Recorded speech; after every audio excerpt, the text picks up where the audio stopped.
رات گئی ادا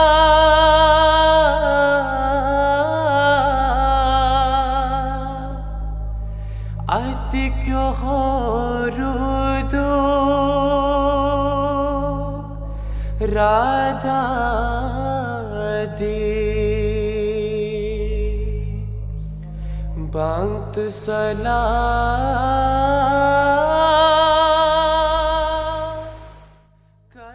کشمیری زبان میں کشمیر کو رشی ور کہتے ہیں، یعنی رشیوں کا باغ۔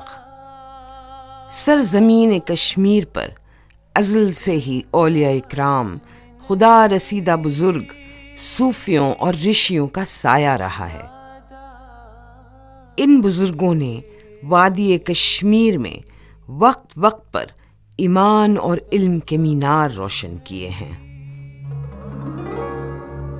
14ویں صدی میں نند رشی نے کشمیر میں رشی سلسلے کی بنیاد رکھی، جو ایک روحانی اور سماجی تحریک کی شکل میں وادی کشمیر پر چھا گیا۔ چرار شریف کشمیر کی سب سے بڑی زیارت مانی جاتی ہے۔ یہاں شیخ نور الدین ولی نند رشی کا مزار شریف ہے۔ نند رشی کو شیخ العالم اور علمدار کشمیر بھی کہا جاتا ہے۔ کشمیر وادی میں یوں تو نند رشی سے پہلے بہت سے صوفی حضرات آئے، جن میں شاہ ہمدان صاحب اور حضرت بلبل شاہ صاحب شامل ہیں، لیکن کشمیر کی زمین سے جڑے ہوئے نند رشی پہلے کشمیری صوفی تھے، جو یہیں پیدا ہوئے، یہیں پلے بڑھے اور یہاں کے لوگوں کو انہی کی زبان میں اسلام کی تعلیم دی۔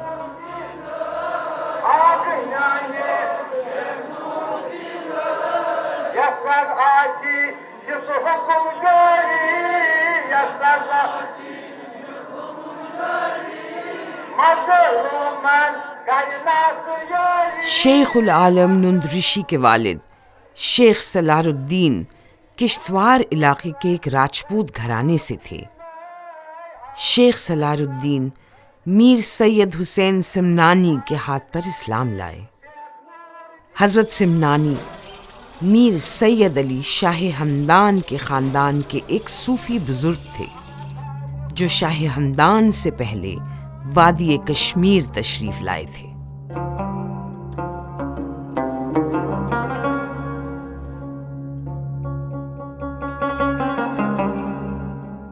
شیخ سلار الدین نے کیمو گاؤں کی ایک بیوہ خاتون صدر موج سے شادی کی اور ان کے ساتھ کیمو میں رہنے لگے۔ شیخ العالم نند رشی کی پیدائش 1377 عیسوی میں کیمو گاؤں میں ہوئی۔ ان کے والدین ان کو نند کہتے تھے۔ نند کے تخلص سے شیخ العالم نے شاعری لکھی اور آج تک دنیا ان کو نند رشی کے نام سے جانتی ہے۔ نند رشی کے بچپن کا ایک مشہور واقعہ ہے۔ لیجنڈ ہے للدت ہماری، اور نند رشی بھی لیجنڈ ہے۔ دونوں نے ایکسیپٹ کیا ایک دوسرے کے بڑھپن کو، کہ ایک روایت ایسی ہے کہ کہتے ہیں جب نند رشی پیدا ہوئے تو بچے نے دودھ نہیں پیا ماں کا، تو للمو جی وہ بڑی تھیں، سیم ایک ہی زمانہ تھا لیکن وہ بڑی تھی، نہ کبھی ان کا کوئی بچہ ہوا تھا، نہ کبھی انہوں نے پریگننسی دیکھی تھی، تو کہتے ہیں روایت ایسی ہے کہ ان کو بلایا، کہا یہ بچہ نہیں، صدر موجی کے یہاں بچہ پیدا ہوا، دودھ نہیں پی رہا ہے، تو وہ آ کے اندر آ گئے، انہوں نے گود میں لے لیا اور کہا پی لے بچے، جب پیدا ہوتے نہیں شرمندہ ہوئے تو دودھ پینے میں کیا شرم، کیسی شرم، کچھ اس طرح سے سینگ ہے للدت کی، چمالی چ زن مند چھوکن چن کیا شکمن چن، معنی وہی ہے جو میں نے پہلے بتا دیا۔ تو اس نے دودھ پی لیا بچے نے۔ کہتے ہیں اس دودھ کے ساتھ، کیونکہ ان کے دودھ تو تھا نہیں، لیکن انہوں نے اپنا سارا جو اندر کا جو ہے اسرار کی دنیا ان کے اندر تھی وہ پلا دی، دے دی ان کو۔ اور آگے چل کے پھر نند رشی ایک جگہ کہتے ہیں تس پدمان پورچ للے یم گلے امرت چو سو سین تو اوتار لولے تتھ میں وردتم دیو، یہ کشمیری ہے، للدت کا کلام نند رشی کا ہے۔ وہ پدمان پور میں رہنے والی للدت، وہ پدمان پور کی للدت جس نے امرت گھونٹ گھونٹ پر پی لیا۔ سین کے معنی ہیں دو،